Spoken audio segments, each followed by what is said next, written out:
বিশেষজ্ঞদের মতে পুরাতন আমাশয় দূর করার জন্য কোনো প্রকার ঔষধ না, বরং একটি ফর্মুলাই যথেষ্ট। আসলে সত্যিই তাই।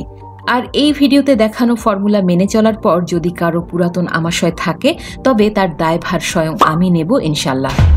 বলা বাহুল্য, সারা বিশ্বে প্রায় 20 কোটিরও বেশি মানুষ ক্রনিক ডিসেন্ট্রি বা পুরাতন আমাশয়ে ভুগে থাকেন।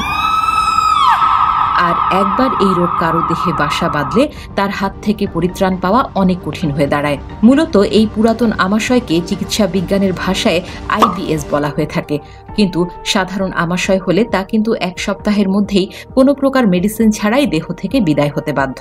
তাহলে ভাবুন কিভাবে এই রোগটি সারা বিশ্বকে গ্রাস করে ফেলেছে।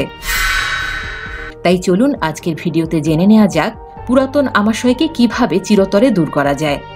এখানে এমন কিছু ঘরোয়া পদ্ধতি সম্পর্কে আলোচনা করা হলো যে নিয়মগুলো মেনে চললে আপনার যত দিনেরই আমাশয় হোক না কেন 1 সপ্তাহের মধ্যে আপনার আমাশয় ভালো হয়ে যাবে।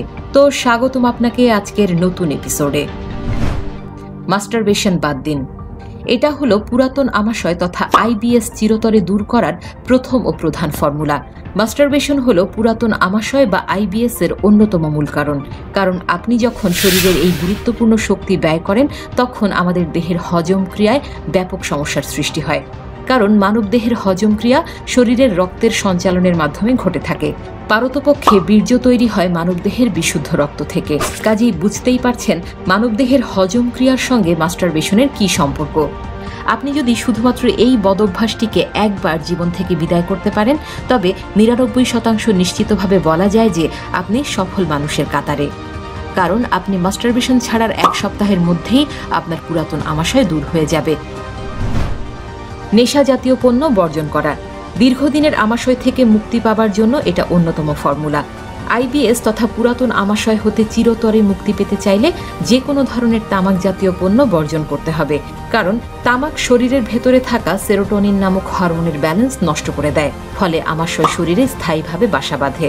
তাই আমাশয় থেকে মুক্তি পেতে চাইলে আজই সকল ধরনের নেশা জাতীয় পণ্য ত্যাগ করুন। পর্যাপ্ত কায়িক পরিশ্রম করুন। IBS থেকে মুক্তির একটি অন্যতম উপায় হলো পর্যাপ্ত ব্যায়াম করা। এছাড়া ব্যায়াম ছাড়াও আপনি সারাদিন নানা কাজে ব্যস্ত থাকতে পারেন কিংবা খেলাধুলাও করতে পারেন। কারণ আপনি যত সচল থাকবেন, শরীরের অঙ্গগুলো ততটা অ্যাক্টিভ থাকবে। আর আপনি ব্যায়াম বা কায়িক পরিশ্রম করলে হজমের কাজ প্রায় সম্পন্ন হয়ে যায়। কাজেই আমাশয় হলে রুমের মাঝে অলস সময় না কাটিয়ে নানামুখী কাজের মধ্যে ব্যস্ত থাকার চেষ্টা করুন। খাদ্যাভ্যাসে পরিবর্তন। আমাশয় দীর্ঘদিন লেগে থাকলে যে কোনো ধরনের জাঙ্ক ফুড পরিহার করুন। এছাড়া ক্রনিক আমাশয় হলে পাকস্থলী বিভিন্ন ধরনের খাবার ডাইজেস্ট করতে পারে না।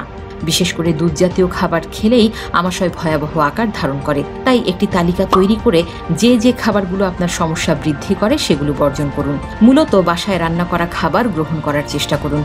যেমন ভাতের সাথে যে কোনো সহজপাচ্য সবজি গ্রহণ করুন। আর প্রোটিনের চাহিদা পূরণের জন্য মাছ খেতে পারেন, কারণ মাছ সহজেই হজম হয়। সকল প্রকার ঔষধ ছুঁড়ে ফেলুন। এটা যদিও অতিরিক্ত সাজেশন, কিন্তু এটা খুবই গুরুত্বপূর্ণ। দয়া করে ডাক্তারের দেওয়া ঔষধ আজই বন্ধ করুন, কারণ এসব ঔষধ উপকারের চেয়ে বরং দেহের অঙ্গ প্রত্যঙ্গের প্রচুর ক্ষতি করে থাকে। মনে রাখবেন, আদিমকালে কিন্তু মানুষ কোনো ঔষধ ছাড়াই সার্ভাইভ করেছিল। কাজেই দেহকে দেহের মতো চলতে দিন। স্বাস্থ্যকর জীবনযাপন করুন, সুস্থ থাকুন, ভালো থাকুন।